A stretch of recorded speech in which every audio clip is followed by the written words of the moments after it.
কেন আপনারা দেখেন না টিভি মিডিয়ার মাধ্যমে যেখানে প্রকাশ্যে অধিকারীরা কীভাবে ঘুষ নিচ্ছে আর কিভাবে ন্যায়ের তারা পক্ষে লড়াই করতে গিয়ে পুলিশের লাঠি, এরপরে আর কী চাচ্ছেন? পুলিশ কি নিষ্ক্রিয়? তো পুলিশ আরজিকরের মতো ঘটনা ঘটার পর রাজ্যের নারী প্রত্যা নিয়ে আপনি কতটা সন্তুষ্ট?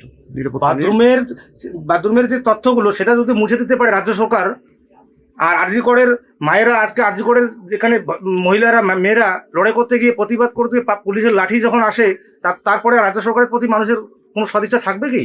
রাজনৈতিক হিংসা কি এখনো বড় সমস্যা বলে মনে হয় আপনার?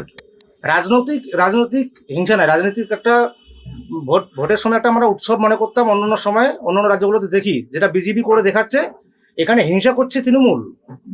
সাধারণ মানুষ কি থানায় গিয়ে সহজে ন্যায় পায়, নাকি পুলিশের ঘুষের ফর্দটা আগে দেখতে হয়? কেন আপনারা দেখেন না টিভি মিডিয়ার মাধ্যমে যেখানে প্রকাশ্যে অধিকারীরা কীভাবে ঘুষ নিচ্ছে আর কিভাবে ন্যায়ের তারা পক্ষে লড়াই করতে গিয়ে পুলিশের লাঠি, এরপরে আর কী চাচ্ছেন? পুলিশ কি নিষ্ক্রিয়? তো পুলিশ